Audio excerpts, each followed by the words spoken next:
Монгол улсад төрийн ажиллал хийж буй бүгд найрамдах Тажикстан улсын ерөнхийлөгч Эмомали Рахмон Чингис хаан үндэсний музейд зочлолоо.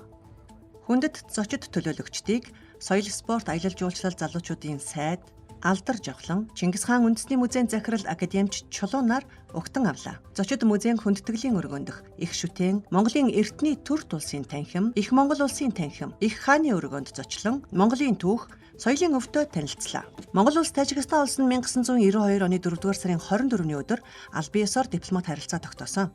Их үедээ олон улсын парламентын холбоо, нэгдсэн үндэсний байгууллага болон бусад олон талт байгууллагуудын хүрээнд бие биенээ дэмжин ажиллаж байсан. 2009 онд Тажикстан улсын ерөнхийлөгч Эмомали Рахмон Монгол улсад анх удаа төрийн айлчлалын харилцааны суурийг тавьж, 2025 онд Монгол улсын ерөнхийлөгч хүрэлцэх Тажикстан улсад анх удаа төрийн айлчлал хийж, хоёр талын харилцааг найрсаг харилцаа, олон талт хамтын ажиллагааны төвшөнд ахиулсан юм. Монгол улс 3 дахь хөршийн бодлого болон Төв Азийн орнуудтай хийх худалдаагаа хэлхийн тулд Хятад Төв Азийг холбосон агаарын тээврийн шинэ коридор, логистикийн сүлжээнд холбогдох нь эдийн засгийн хамгийн том стратеги юм. Тажикстан бол усан цахилгаан станцаар дэлхийд дээгүрт ордог, эрчим хүчнийхээ 98%-ийг уснаас гаргаж авдаг туршлагатай. Монгол улс эрчим хүчний хараат бус байдлаа хангаж, усан цахилгаан станц барьж байгуулах, мега төслүүд дээр Тажикстаны техник, ноу-хау, технологийн туршлагаас суралцах нь чухал. Монголоос мах, арьс шир, ноос, ноолорон бүтээгдэхүүн экспортлох, Тажикстанаас хөвөн даав, жимсгэн суулгац импортлож, хөнгөн болон хүнсний үйлдвэрлэлд ашиглах. Дэлхийн геополитикийн амаргүй цаг үед хоёр улс далайд гарцгүй хөгжиж буй орнуудын эрх ашигыг хамгаалах, уур амьсгалын өөрчлөлттэй хамтран тэмцэхдээр байр сууриа нэгтгэх боломжтой гэдэгт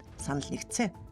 Түүнчлэн Монгол улсад эрх сард зохион байгуулагдах нэгдсэн үндэсний байгууллагын цөлжилттэй тэмцэх конвенцийн талуудын 17 дугаар баг хуралд Тажикстаны талыг оролцохыг дахин урьлаа.